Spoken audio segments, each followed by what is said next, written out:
विद्यार्थियों, हम लोग नमक कहानी जो रजिया सज्जाद जहीर के द्वारा लिखी गई है उसे हम लोग पढ़ रहे थे। उस कहानी की निरंतरता में आज हम आगे बढ़ेंगे। पिछले दिन जब हम इस कहानी को पढ़ रहे थे तो हम लोगों ने देखा कि किस प्रकार एक नमक की पुड़िया को ले जाने के लिए सफिया कस्टम से किस प्रकार से गुजरती है और कस्टम ऑफिसर से उसकी बातचीत होती है। और अभी जब हम लोग पीछे कहानी छोड़े थे तो उस समय हमने देखा कि किस प्रकार सफिया कस्टम अधिकारी सुनील दास गुप्त के साथ बातचीत कर रही है और सुनील दास गुप्त अपने वतन के बारे में बताते हैं कि वे कैसे अपने वतन आते जाते हैं। और इस बात पर सफिया हैरान होती है कि बंटवारे के बाद भी वे अपने वतन आते जाते हैं। अब इस कड़ी में इससे आगे हम लोग पढ़ेंगे कि आगे की कहानी में क्या हुआ। विद्यार्थियों, तो कस्टम ऑफिसर ने कहा कि अब वहाँ भी कस्टम हो गया है। उसने अपने वतन के डाभ की प्रशंसा की। चलते वक्त उसने पुड़िया सफिया के बैग में रख दी तथा खुद उसको उठाकर आगे चलने लगा। जब सफिया अमृतसर के पुल पर चढ़ रही थी तब पुल के सबसे निचली सीढ़ी के पास सिर झुकाए चुपचाप कस्टम अधिकारी खड़ा था। सफिया सोच रही थी कि किसका वतन कहाँ है, वह जो इस कस्टम के इस तरफ है या इस कस्टम के उस तरफ। कहानी यहीं पर ख़त्म हो जाती है, लेकिन यह कहानी हमें बहुत कुछ सोचने के लिए छोड़ जाती है। अनेकों प्रश्नों को छोड़कर यह कहानी समाप्त होती है।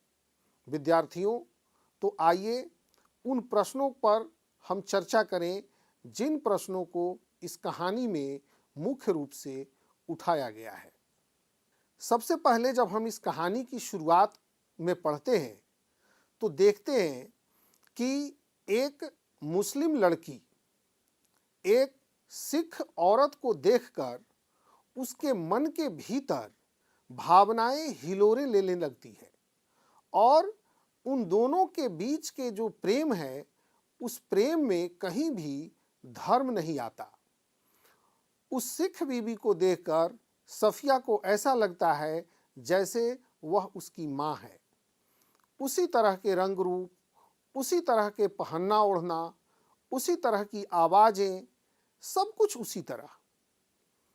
क्या आज के संदर्भ में हम अगर भारत, पाकिस्तान या भारत को ही अगर हम लेते हैं तो क्या हमारे यहाँ यह सांप्रदायिक सद्भाव आवश्यक है या नहीं? इसकी आवश्यकता, इसकी प्रासंगिकता आज सबसे अधिक हम लोगों को महसूस होती है। जब हम कहानी में आगे बढ़ते हैं तो हम देखते हैं कि किस प्रकार सफिया भजन में शामिल होती है और भजन में शामिल होकर जब उसकी बहू सिख बीबी को सफिया के बारे में बताती है तो सिख बीबी वहाँ से उठकर सफिया के पास आ जाती है और उससे बड़े प्यार से बातचीत करती है। और उसे वहाँ जब वो लाहौर जाएगी तो लाहौर से उसके लिए क्या लाना है सफिया उतने ही प्रेम से पूछती है जितने प्रेम से कोई बेटी अपनी माँ से पूछती है। और माँ भी उसी हक के साथ, उसी अधिकार के साथ सफिया से कहती है कि तुम जब वहाँ से वापस आना तो मेरे लिए लाहौर से नमक लेकर आना, क्योंकि मैं ठीक है अब मैं यहाँ आ गई हूँ, यहाँ पर हमारा सब कुछ है, बिजनेस सेट हो गया है, बड़ा सा घर है, सब लोग यहाँ काम कर रहे हैं, सब रह रहे हैं, लेकिन मेरा वतन तो लाहौर ही है। यह जो कसक है, यह कसक हमने आपको शुरू में भी बताया था पाठ के प्रसंग में कि यह कसक मनुष्य के जीवन में हमेशा बनी रहती है। हम सिर्फ अपने जड़ से नहीं उखड़ते, हम अपने परिवेश से भी विस्थापित हो जाते हैं, हम वहाँ के संस्कृति से विस्थापित हो जाते हैं, हम वहाँ के रहन सहन, खान पान, आना जाना, भाषा सबसे विस्थापित हो जाते हैं। हम वहाँ के परिवेश से, वहाँ के पेड़ पौधे से, वहाँ के पहाड़ और नदियों से सबसे विस्थापित हो जाते हैं। यहाँ कहानीकार ने इस मुद्दे को सबसे प्रमुखता के साथ इस कहानी में रखा है कि विस्थापन सिर्फ मनुष्य का विस्थापन नहीं है, विस्थापन पूरे परिवेश का विस्थापन है। जब हम इस कहानी में और आगे बढ़ते हैं तो हम देखते हैं कि जब सफिया लाहौर पहुंचती है तो जो उसके भाई और बाकी लोग वहां रह रहे हैं बहुत आदर सत्कार करते हैं सफिया का, लेकिन 15 दिन उसका वहां कैसे गुजर गया इस बात का उसे एहसास तक नहीं होता। सफिया को यह बिल्कुल एहसास नहीं हुआ कि एक भारत में रहने वाली यह लड़की है और जो अपने भाई के पास लाहौर आई हुई है और वहाँ उसके पुराने दोस्त, उसके रिश्तेदार सब उसके लिए इतना प्यार लेकर आते हैं कि उसे यह एहसास ही नहीं होता कि वो किसी दूसरे देश में आई हुई है। विद्यार्थियों, जो बंटवारा है वह एक राजनीतिक समझौता था। लेखिका इस बात को हमारे सामने रखना चाहती है कि भूगोल बदल जाने से, जमीनें बंट जाने से मनुष्य का हृदय नहीं बंट जाता। मनुष्य के हृदय में कहीं ना कहीं वो कसक रहती ही है, अपनों के लिए प्यार रहता ही है। जब वे मिलते हैं तो वह प्यार एकाएक उमड़ आता है। लेकिन हम इस कहानी में यह भी देखते हैं कि जब सफिया अपने भाई से कहती है कि उसे नमक का पुड़िया लेकर जाना है क्योंकि किसी ने मंगवाया है, तो उसके भाई के मन में तुरंत वह पुलिसिया रौब और वह पाकिस्तान में रहने का जो एक नागरिक कर्तव्य है वह भी वहाँ हम उठता हुआ दिखाई देता है। जब वो कहता है कि तुम्हारे हिस्से में तो पहले ही बहुत नमक आया था। यह जो पंक्ति है उस सारे मानवीय रिश्ते को तार तार कर देता है। लेकिन एक तरह यह सही भी है कि जब हम कोई चीज़ लेकर जाने की बात करते हैं, जब बंटवारा हुआ था तो जितनी चीज़ें जहाँ थी वह थी, और जब हम आगे कोई बात करते हैं तो हमें सुनना भी पड़ता है। लेकिन क्या भावनाएं कानून को मानती है? भावनाएं क्या किसी संविधान को मानती है? यहाँ पर सफिया एक भावुक और भावनाओं को महत्व देने वाली महिला है, जबकि उसका भाई एक तरफ इंस्पेक्टर भी है भाई के साथ साथ, तो उसे अपने देश के कानून की भी हिफाजत करनी है। तो हम इस कहानी में कई ऐसे परत दर परत हैं जिसको जब हम व्याख्या करते हैं, जब उसको हम समझने का प्रयास करते हैं, तो उसमें से उन परतों के भीतर से एक अलग अर्थ निकलता है।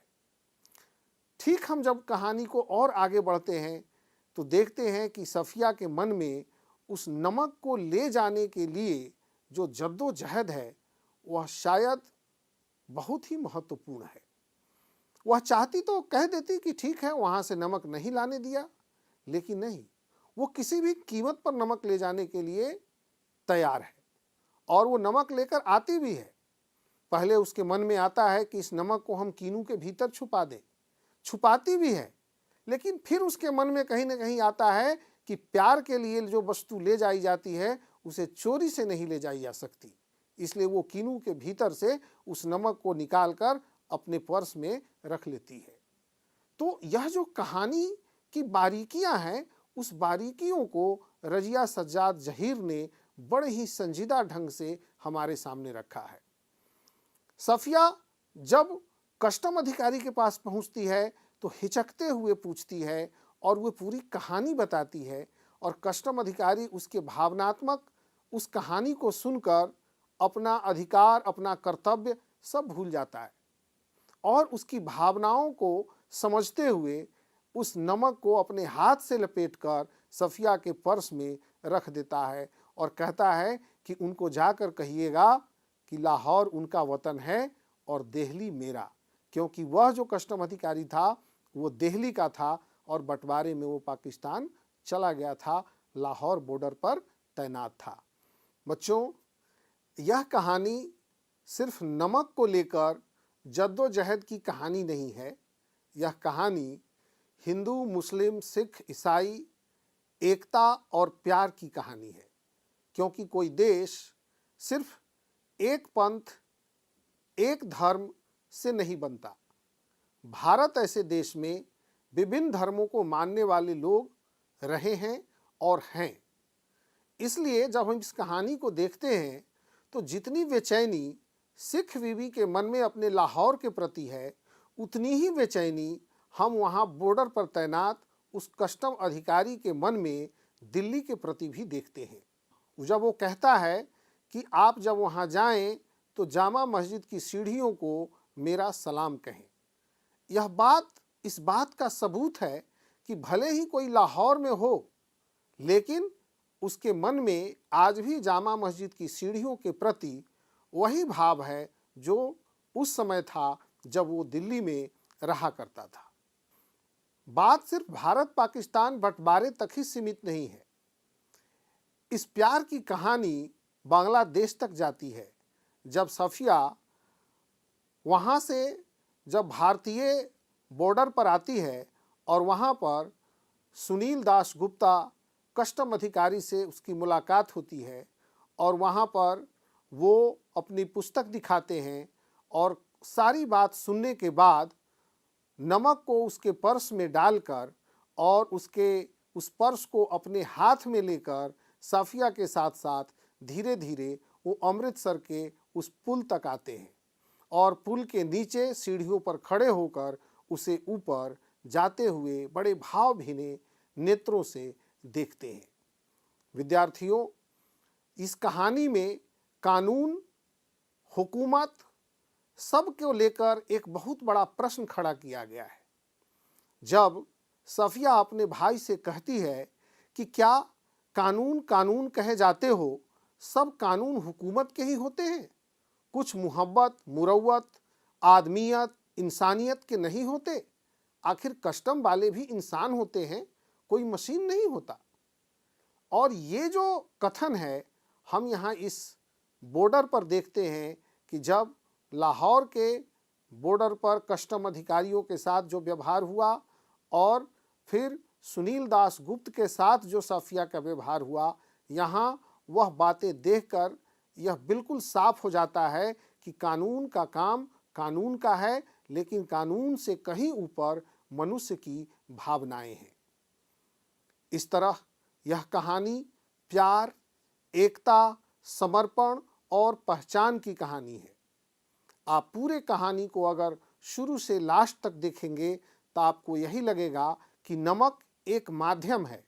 जिस नमक को ले जाने की जो जद्दोजहद है, उसके पीछे जो प्यार है, जो अपनों के प्रति समर्पण की भावना है, जो स्मृतियां हैं, उन स्मृतियों और यथार्थ के संघर्षों से जो मनुष्य के भीतर एक मानवीयता उमड़ती है, उस मानवीयता की कहानी है। इस तरह यह पूरी कहानी सफिया के इर्द गिर्द घूमती है, एक नमक के पुड़ियों को लेकर, और उसके भीतर विस्थापन के कारण लोगों की पहचान, अपनी पहचान के लिए छटपटाते लोगों की भी यह कहानी है। तो इस तरह मुझे उम्मीद है कि आप सभी इस कहानी को अच्छे से समझ गए होंगे, लेकिन इसके साथ साथ मैं आपसे यह भी बात करना चाहूँगा कि इस कहानी की अपनी एक भाषा है। आप इस कहानी को जब देखते हैं, मूलतः यह उर्दू से हिंदी में अनुवादित कहानी है और अनुवादित कहानियों की एक खास बात होती है कि अगर उसका अनुवाद अच्छा नहीं हुआ तो फिर उसकी संवेदनाओं के साथ हम लोग उस तरह से नहीं जुड़ पाते जिस तरह से जुड़ना चाहिए। लेकिन सबसे महत्वपूर्ण बात इस कहानी में है कि अगर आपको यह नहीं बताया जाए कि यह एक अनुवादित कहानी है तो आपको यह पता भी नहीं चलेगा कि यह एक अनुवादित कहानी है। विद्यार्थियों, इस पाठ के कुछ महत्वपूर्ण प्रश्न हैं जो इस प्रकार हैं, इसे आप जरूर हल करने का प्रयास करें। नमक कहानी की मूल संवेदनाओं पर प्रकाश डालिए। दूसरा प्रश्न है, नमक कहानी के आधार पर सिद्ध कीजिए कि विभाजन के बाद भी दोनों देशों की जनता की भावनाओं को नहीं बांटा जा सका है। तीसरा प्रश्न है, सफिया मानवीयता की साक्षात प्रतिमूर्ति है, कैसे? अगला प्रश्न है, सफिया अमृतसर के पुल पर चढ़ते हुए ऐसा क्यों सोच रही थी कि किसका वतन कहाँ है, वह जो कस्टम के इस तरफ है या उस तरफ।